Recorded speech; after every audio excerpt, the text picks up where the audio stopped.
Hello, hello, hello. Welcome to the Fantasy Sports Game Show. This is episode 16. We got an H-Town special with the Just Fans 22 boys in the house. Glad to have you guys. Got to talk about that baseball game you went to. But before we do that, I just want to let everybody know, go check out the sports affiliation. We got Fantasy Football Sevens Live, largest IDP charity tournament in the world. And I want to get to it, and we'll get right to the introduction. But let's get you with the trivia question. And it's going to give you guys 15 seconds. You probably guys are going to get it. And I'll mute myself right after that, and then we'll get to some introductions. Here it is. All right. Who holds the Houston Texans all-time tackle record? I want to say J.J. Watt. Brian Cushing? J.J. Watt? No, not if it's not J.J. Watt or Brian Cushing. This is terrible. I know, now we look terrible. I want to say, is it Amobi Okoye? No, that's it. That is it. The wrong alarm there. That's we're supposed to have some bells there. But the answer was D'Amico Ryans, guys. He has 479 tackles. So that was Kareem the answer. Jackson was behind him. That's right, and then Brian Cushing. So yeah, I see what you're doing. Oh, that looks terrible for us. Oh well. Hey,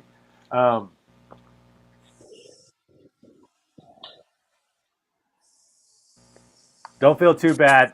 Nobody's gotten the trivia question correct except one game show. So that's 15 me, 1 for the guest. And I always like to stump guys. So, there you have it. Okay. And I want to say thank you guys for being here. Why don't you go ahead and break it down? I want to hear about the baseball game y'all went to, but just tell a little bit about each one of yourselves. How long y'all been fans, what all y'all are into, and where people can find you. Sure. So I'm Carlos. I'm the host of the Just Fans podcast. I think we started this show about, I want to say a little bit over a year now. We started off as the Texan Talking podcast. I think you might remember that, Iggy, when we first kind of started hanging out here. And then we kind of just changed it to the Just Fans podcast. And we've been the Just Fans podcast for a good while. Just because I know we're huge Texans fans and Astros fans and all that, basically all Houston sports, but we just kind of wanted to expand our fandom to just not just the Houston teams. We're all Houston fans, but at the end of the day, we also want to include everybody else. So that's why we changed it to Just Fans. But I'm Carlos, the host, and of course I got my co-host Rios in the house. What's up, Rios? America's drunk uncle. Let's get it right. Yeah, so I like the name change because it's just dirty enough. And so we went to so we have a local baseball affiliate for the Houston Astros called the Space Cowboys down here in Sugar Land, Texas. Maybe about 25 minutes away from Minute Maid Field, just down the same freeway, I-59 or I-69, however you want to call this, both. And so we went because it was Star Wars night, and Rios and I are like avid Star Wars fans. I don't know if you could tell by my Baby Yoda back here, or my Grogu, if you want to call it. And look, even right now, I literally have one of my helmets next to me. And so those things are very hard to see out of. I almost ran into somebody. So I texted Rios because Rios' birthday was earlier this week. So last Monday, right? This past Monday. I told Rios, I was like, hey man, you want to go to the Space Cowboys game? The tickets are cheap. It's going to be hot, but it's Star Wars night, so we get to wear our helmets. And he's like, yeah, sure, why not? So we went. And we wore the helmets into the place, and it was fun. It was a lot of fun. The Space Cowboys sucked though on that game. However, it was terrible. It was terrible. But the uniforms they were stormtrooper uniforms, so they actually looked nice, like on the field. So it was a really good. It was a fun game because we were drinking a lot and we were just yelling random stuff out there. We happened to be those guys, and so it was a lot of fun. It was mostly him, not me. Yeah, and so it was a lot of fun for Rios and I to hang out. And even today, after a little while, I'm going to go to Rios' house with my girlfriend, and we're all going to barbecue. So I'm going to barbecue some burgers for Rios' birthday, and we're just going to celebrate it, and it should be fun. Nice, man. Yeah, Feliz cumpleaños. A little late on that, bro, but happy birthday. Gracias. And sounds like it was an awesome game. Being at a baseball game, it's fun. Trust me, I've been at a lot of Ranger games where like they just get wiped out in the second inning. Yeah. So you're just gonna start yelling stuff then. And they had to lose, bro. They were dressed as the stormtroopers. Come on, man. Yeah. The force was clearly not with them that day. At all. All right, man. Well, I really appreciate you guys being on the show. It's going to kind of be special. You guys are going to go all the way to the elimination.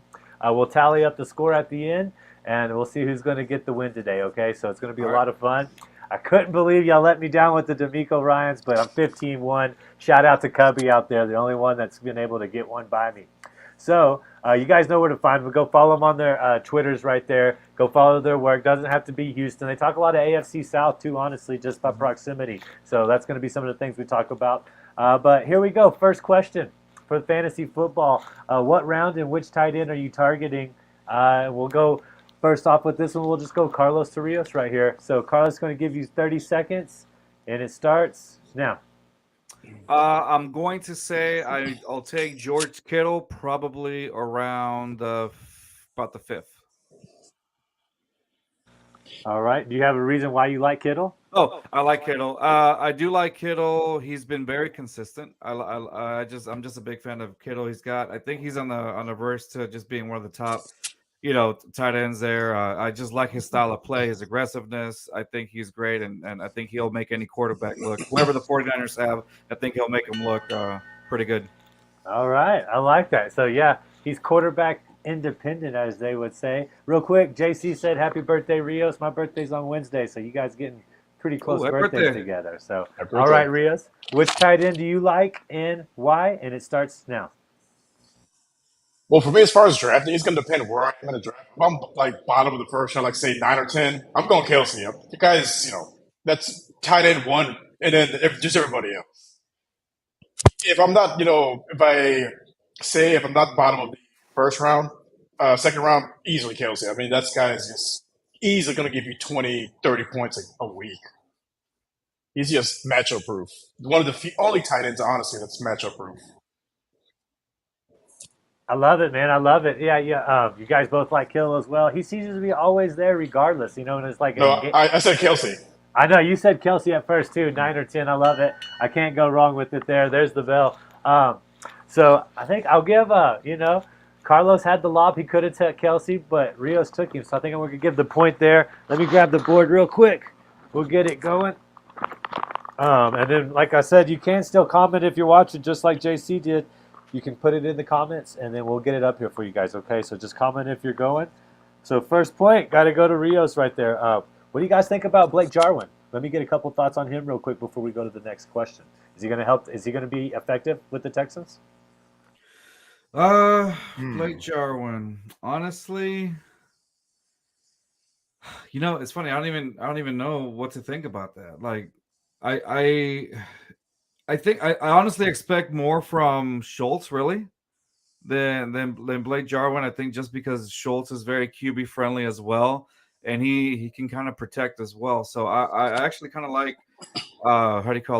Schultz a little better than Blake Jarwin. But I mean, honestly, if I'm really going to talk about it, he has either Blake Jarwin or Schultz. They're going to be a great addition to the Texans because if we really don't have a really good track record with tight ends to begin with in like the last 10 years. So honestly, any help, I do expect some from Blake Jarwin, but honestly, if any help would be great for the Texans, just for that reason. Schultz or Jarwin, any of these weapons that can help CJ Stroud be an overall better QB would be great. But I look forward to seeing Jarwin on the field, to be honest with you, along with Schultz. But I meant Schultz. Is Jarwin even there with the Texans? I just had a brain fart.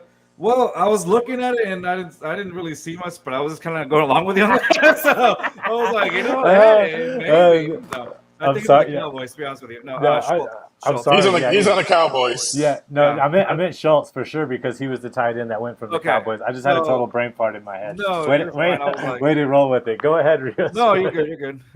Yeah, I was thinking I don't remember him being on the roster. Yeah. No, but I think with Schultz, I think Blake Jarwin.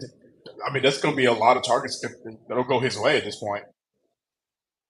No, I love it. I love it. Yeah, I think they've really tried to put some playmakers around him, I think. It looks like they're trying to help out their backfield as well. And to be honest, it looks like I'm looking on the ESPN stuff right now, and he's rated at like top 8 in there. I mean, yeah, it doesn't. I mean, for tight ends, you have a certain rating or whatnot, but he actually seems like he's actually up there in talk. So he actually Dalton Schultz might actually have a pretty decent season. So maybe you have a quarterback now that can actually throw to your tight end. So we'll see. Yeah, Schultz, man. I think he's going to do well. He's going pretty heavy in the best ball formats I've been doing. All right, so let's go ahead and get to the second question. Rios, you'll be up first, then we'll go to Carlos, and we'll say your favorite stack of 2023. Who is it and why? And your time starts now. That's a good one. Man, it's a tough one, but I got to go with the Chiefs offense, man. They were just a juggernaut. Basically, Mahomes, Kelsey. The only thing with them is just the running back. They could make any running back look good. So basically, I would say Kelsey, Mahomes, and then probably I think the guy that they got from the Giants. I think he's gonna have a big year. Kadarius Tony. He's Yeah. gonna have a huge year. Got it in. So writing it down, Mahomes, Tony, and of course Kelsey. That's a pretty good triple stack. Restarting the clock for you here, Carlos, and it starts right now. Who do you have? It's funny. I'm going to go with the Eagles on this one. It's funny to say. I like the Eagles offense. They just get stronger. The rich, what is the analogy we use? The rich get The rich richer. get richer. Yeah. So honestly, I like The Philly Bulldogs. right. Exactly the Eagles Bulldogs. So honestly, I think I'm gonna take the Eagles on that one. I think Jalen Hurts makes amazing plays. So I can't go wrong with the Eagles. So I think they're stacked. I don't. There was talks about them getting Zeke, but I don't think they're going to get Zeke at all, or anything. I don't even think they need him anyway. To be honest with you, I don't think they need Zeke at all. So I'm going to go with the Eagles on that one. I think the Eagles are going to do great. I'd see a Super Bowl repeat with the Eagles and the Chiefs. That's what I'm thinking. Man, that would be bad, but you got to take it as it comes. So you both took the Super Bowl champs there. It's interesting. Last night on our show, I don't want to say Jonathan Siegel, man, he said that he agrees with you, big breakout candidate in Tony over there for Kansas City. But last night on the show we talked about it. We had Drew DeLuca stop by. He's covered the Eagles, got to go cover them during the week before the Super Bowl. And he told us that Devontae Smith is still going to be a great wide receiver. He really sold me on that. And then he said you still have A.J. Brown. So, Carlos, I'm going to give you that point right there. I think the Eagles have potential. They're still going to be hungry, man. I don't know that the Super Bowl hangover is going to apply to them. No. It seems like there's so much like a comeback next person up kind of person, kind of team they mentality. They rammed up their defense too, man. Like even with getting Jalen Carter on there, like it's there. They did some necessary upgrades, and I think that's what's going to get them up there too. NFC East would be interesting to see if we can get somebody to win back-to-back divisions over there for the first time in forever. Right. Okay, here's one a little bit closer to AFC South here. In fact, Houston. Houston had the top defensive back of 2022. That's Petrie. He scored the highest in fantasy football sevens. Can the Texans have a number one defensive lineman, linebacker, or defensive back? What do you guys thought on this? We'll go back to Carlos first, and then we'll go to you, Rios. The time starts right now. I think with the Texans getting Will Anderson, I think they beefed up that defensive that defensive end part that they needed. They desperately needed that to take care, because honestly, it wasn't so. They weren't that strong up front. They were good on the back, but not strong up front. So I think they made the necessary. They got Malik Collins in. They signed him, Malik Collins. So I think that's going to help out. And along with Will Anderson, that whole lineup at the front, I think, is going to be fine. And D'Amico Ryans' defenses, they're not bad. So I really trust the defensive process. So I think they beefed up. I'm going to go with the corners as the top. That's what's going to shine the most, though. It's going to be a no-fly zone again. There we go. So I love it. He's kind of saying the defensive line will help real quick. Siegel's saying it's hard to get back to the Super Bowl, and he says D'Amico Ryan's new head coach. So very doable with what you just said, Carlos. Okay, Rios, 30 seconds on the clock. It starts right now. I think definitely. I can see Will Anderson being defensive rookie of the year. They really shortened the front seven, and for the linebacking core, I'm gonna say Christian Harris is gonna have a huge year. I think he's definitely due. He was out with injury most of the season last year. I think with new coaching and the extra motivation, I think he's gonna surprise a lot of people. And the secondary, Stingley, I think he's gonna be playing in a correct scheme. He's a lockdown corner, and they had him in zone coverage. I think this year, comeback player of the year. Yeah. Yeah, you guys lost Owens, but still such a stingy defense. I think D'Amico Ryans is going to take a great defense and make them even better. I think there's potential for honestly Houston to have a top 12, like as for fantasy goes or ratings go. I think they could have a defensive lineman, a linebacker, and they could have a defensive back. Doesn't matter if it's Harris or Christian, or if it's going to be Perryman or somebody that's going to step up in that defense and really excel. Because like you guys said, so much talent in the front and on the outside. It's going to make it so easy for those linebackers to do what they do well. So I'm pretty interested to see how that happens, okay? Yeah, that's the thing. As long as they got that front seven well, it should be easy for the back defense, the corners to do And it. then with the addition of the guy we got from the 49ers, Ward. I mean, Jimmy Ward. Yeah, that's just, man. it's going to be good. Good look passing on that team. Yeah, and he's going to know that defense, and he's going to be bringing like leadership. Hey, when we call this audible, this is what you're going to do. When we see this lineup, this is what you're going to fake, and this is where you're going to. I just think it's going to be a really good defense in the AFC South, and I think it's going to help them because the Colts could have a decent offense, the Jags could have a good offense, so they're going to be playing a couple of good offenses a couple times of the year. Okay, let's get to it. So this next one, the time goes down to 25 seconds. Kind of threw a curveball at y'all right here. Let me get the right clock time on the clock. But it's good because kickers matter in this day and age. And, so who's your number one kicker? Last point, I think we'll give that one to Carlos as well. Carlos with 2-point advantage going right now. That means you get to go first, okay? And whatever the first person says, you can't say in the second one. So Carlos says the first one this time. Rios, you go second. And then the second question, Rios, you go first. And then Carlos goes second. So you can say any answer but the answer they say. All right? So Carlos, who's going to be the number one kicker? And it starts right now. So honestly, I think Justin Tucker from the Ravens will probably be the best kicker. He's rated number one on a lot of the PFF ratings. So I'm going to go with Justin Tucker as the number one kicker and from Baltimore. He is consistent. Honestly, he's very consistent. He's been consistent for years. So I'm going to take Justin Tucker. I'll take him on that one.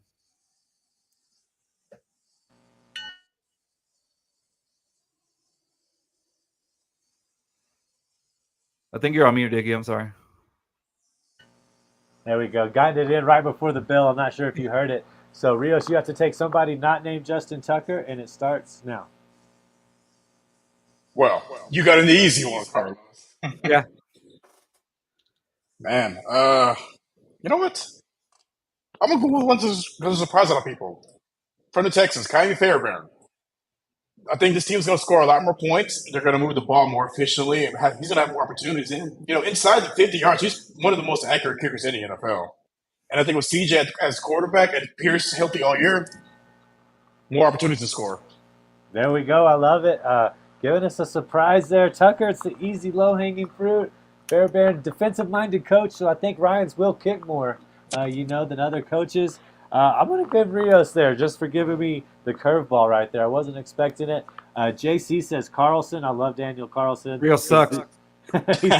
He's been good for me the past couple of years, so that's going to be interesting to see how that shakes out. Okay, question number 2 coming down the pipeline here.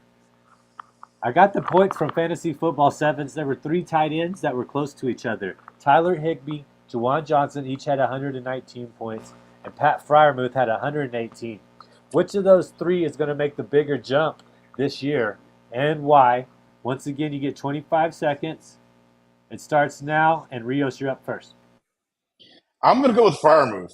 He was kind of a sleeper last year, and I think another year with Kenny Pickett learning the offense, getting a little bit better. I think he's going to spread the ball a little bit more because last year Deontay Johnson got the giant share of the targets. I think this year's going to be a little more spread out, and I think some of that's going to go to Pickens, and a lot of that's going to go to Fryermuth. Right at the bell, man. Love it. So, you know what that means, Carlos. You got to either take Higbee or Johnson, okay? And your time starts right now. I think I'm gonna take Higby, Tyler Higby. So I do like what. Wait, I think the Rams are going to be in for a good. Wait, is he with the Rams? I can think of the. Is he with the Yeah, Rams?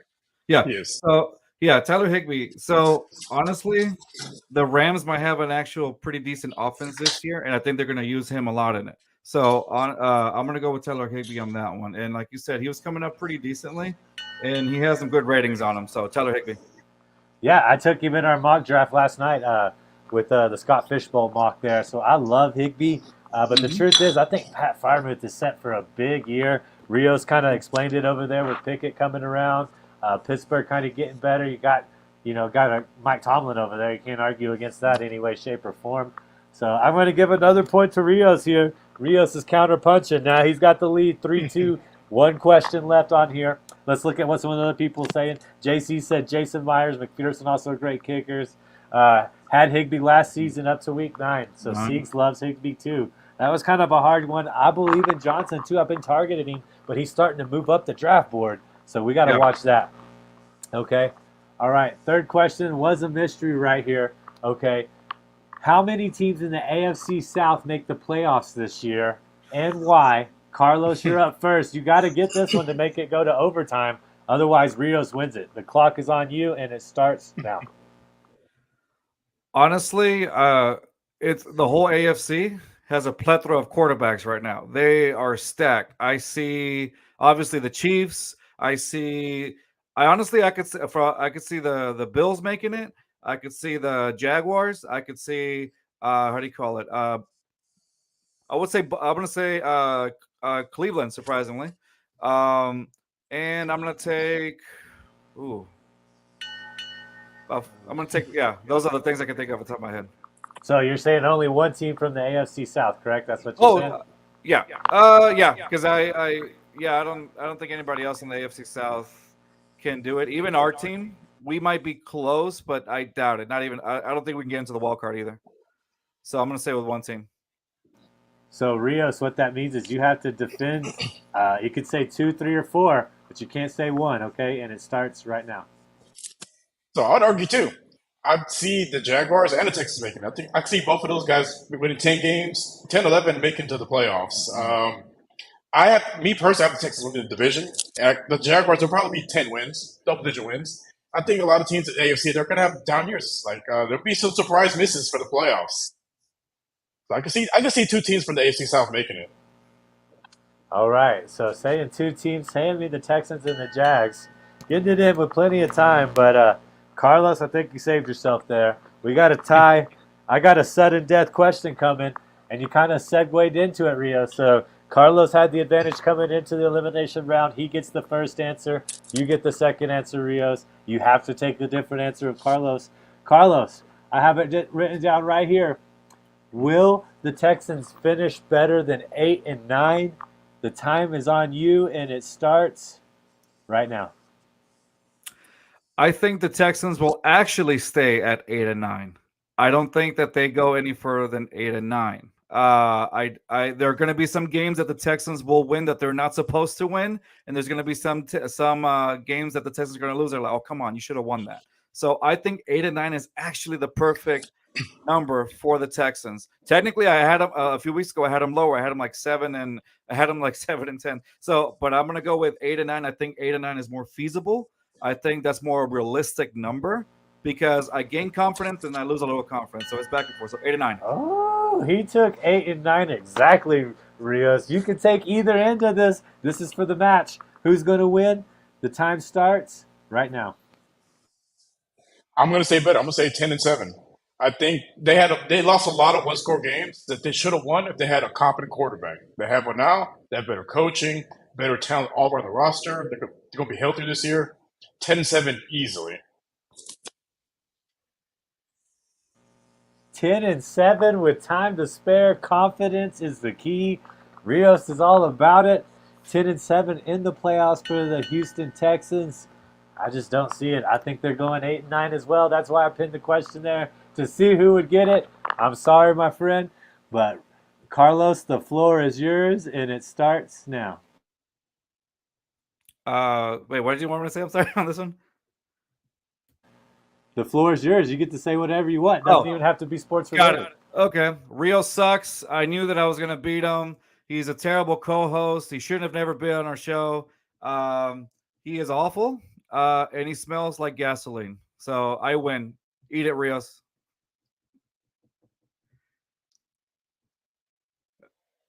I think you're on mute, Iggy. Let's see. Yeah.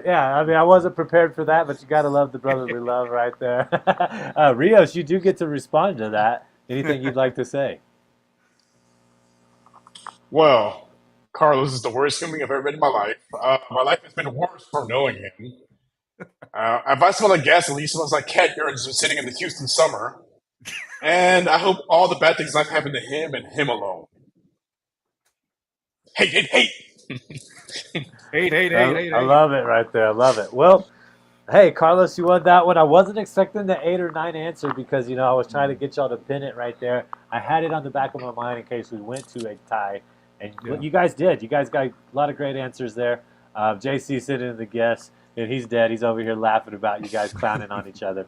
Hey, that's love, though, right? That's love, man. Yeah. So, I mean, JC also says he thinks they go lower just because rookie quarterback, new head coach, learning all those things. He's kind of taking the under. I think that's probably the popular opinion. I think they can get to 8 and 9 again. I think they're underrated. I think they're underrated too, where they're like really low. I think ESPN having them at 6 games. Is that right, Rios? Somewhere around there. 6 Well, games. no. ESPN has them at 5. Vegas has them 6.5. Vegas has them 6.5, but it's been going up steadily. I think by the time preseason's over, it'll probably be around 7, 8 wins. Right. For the Vegas odds. Right. And that's why for me, I was like, you know what, 8 and 9. I think that's a good little balance there for me. And I know Rios said 10 and 7. So hey, if Rios is right, all more power to the Texans. I'm down with that. Hey, I love I'll see you on the playoffs.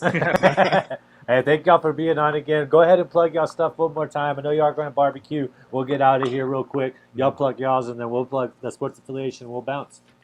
No worries. All right, guys, please come check us out at the Just Fans podcast. We have a YouTube channel. All you have to do is go on YouTube on the search engine, type in at Just Fans 22, just like you see it right there next to my name, and you'll find all our content stuff.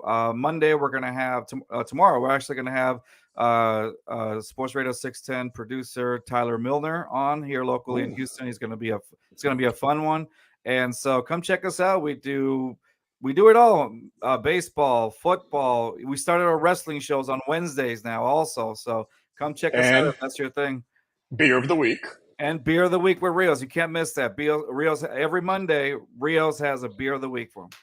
What are you drinking right now?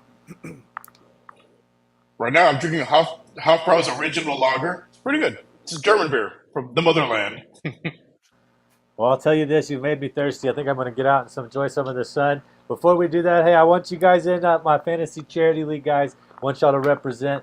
I want Rios and Carlos in there. It's at Fantasy Football Sevens. It's pinned on my tweet. It's pinned on the Sports Affiliation tweet. So make sure you go check it out. I don't have the closing music. I'm going to figure it out. We're going to have this show pristine. We're going to add the intros and outros of our space along with this wonderful format because you can see right there. You can go check out their content. It's Sharon co-hosting with us as well.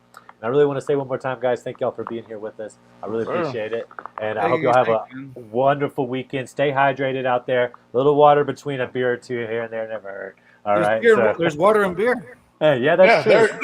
The number one ingredient. So, hey, but it's hot down. It's supposed to be like 100 down there this weekend, right? It's like 100, but it feels like 120. That's how bad it is. All the humidity. I woke up to 40 degrees, so you guys enjoy that. And I just want to say thank you guys once again. Come back on the show. Go check out their content. Go check out the Sports Affiliation, all right? See you next week. Take care.